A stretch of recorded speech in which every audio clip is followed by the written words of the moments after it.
আড়ি পেতে শোনা চন্দ্রনাথ মুখার্জিকে রামধোলাই দিল দুর্গা। দুর্গার হাতে লেজে গোবরে চন্দ্রনাথ মুখার্জি। বিস্তারিত সম্পূর্ণ জানতে হলে ভিডিওটি না টেনে দেখতে থাকুন শেষ পর্যন্ত। জগদ্ধাত্রী যাতে সুস্থ হয়ে কোর্টে স্বীকারোক্তি না দিতে পারে, এর জন্য উঠে পড়ে লেগেছে বৈধী মুখার্জি, দিব্যা সেন, মেহেন্দি ও চন্দ্রনাথ মুখার্জি। তারা কিছুতেই জগদ্ধাত্রীকে কোর্টে গিয়ে স্বীকারোক্তি দিতে দিবে না। এর জন্য মস্ত বড় ষড়যন্ত্রের জাল বনে তারা।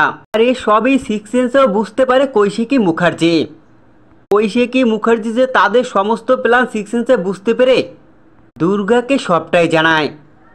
তারা যে কিছুতেই জগদ্ধাত্রীকে কোর্টে যেতে দিবে না। হয়তো মস্ত বড় বিপদ ঘটতে পারে জগদ্ধাত্রীর।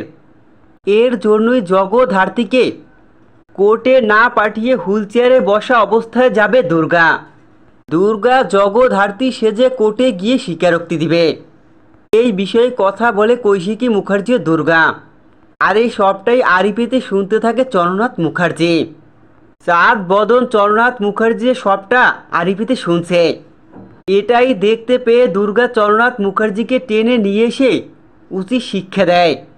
কৈশিকীর সামনে চন্দ্রনাথ মুখার্জিকে উচিত শিক্ষা দিয়ে লেজে গোবরে করে দেয় চন্দ্রনাথ মুখার্জিকে দুর্গা।